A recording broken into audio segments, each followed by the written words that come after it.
रायगड जिल्ह्यातील विविध पेट्रोल पंपाचा आपण सध्या आढावा घेतोय। सध्या आपण पाली सुधागड या ठिकाणी आहोत। इथे बलाडेश्वर पेट्रोल पंप आहे। भारत पेट्रोलियमच्या अंतर्गत हे पेट्रोल पंप चालवलं जातं। या ठिकाणी सध्या आपण जर बघितलं तर मुबलक जो आहे तो पेट्रोल जे चालक आहेत त्यांच्याकडनं केला जातोय। एकंदरीत आपण बघितलं तर हा ग्रामीण पट्टा आहे आणि ग्रामीण भागामध्ये पाली, जांभूळपाडा, गोंधळपाडा या पट्ट्यामध्ये पेट्रोल पंप येत असतो। पाली खोपोली या मुख्य मार्गावरती हा सध्या पेट्रोल पंप आहे। मात्र सध्या पेट्रोल पंपमध्ये मुबलक पेट्रोल साठा असल्याची माहिती जी आहे तिथले व्यवस्थापक देतात। त्याची आपण थेट बातचीत करूया। सर, काय नाव आपलं? सुनील आनंद भोसले। भोसले सर, काय सांगाल, किती पेट्रोल साठा आहे सध्या आपल्या पेट्रोल पंपावर? सध्या 4000 तरी आहे आमच्याकडे। कारण काल गाडी आली होती तर काल एक गर्दी झाली होती की सगळ्यांनी त्याचा हे घेतलेला आहे।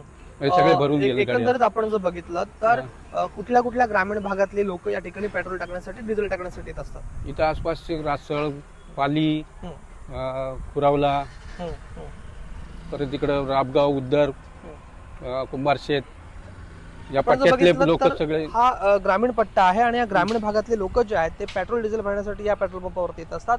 मात्र रायगडच्या अशा बहुतांश पेट्रोल पंपावरती सध्या पेट्रोल आणि डिझेलचा मुबलक पेट्रोल साठा आहे। नागरिकांनी घाबरून न जाण्याचं आवाहन प्रशासनासोबतच जे पेट्रोल चालक आहेत त्यांच्या वतीने जे आहे ते करण्यात येत आहे। राज वैशंपाय, टीव्ही मराठी, सुधागड, पाली।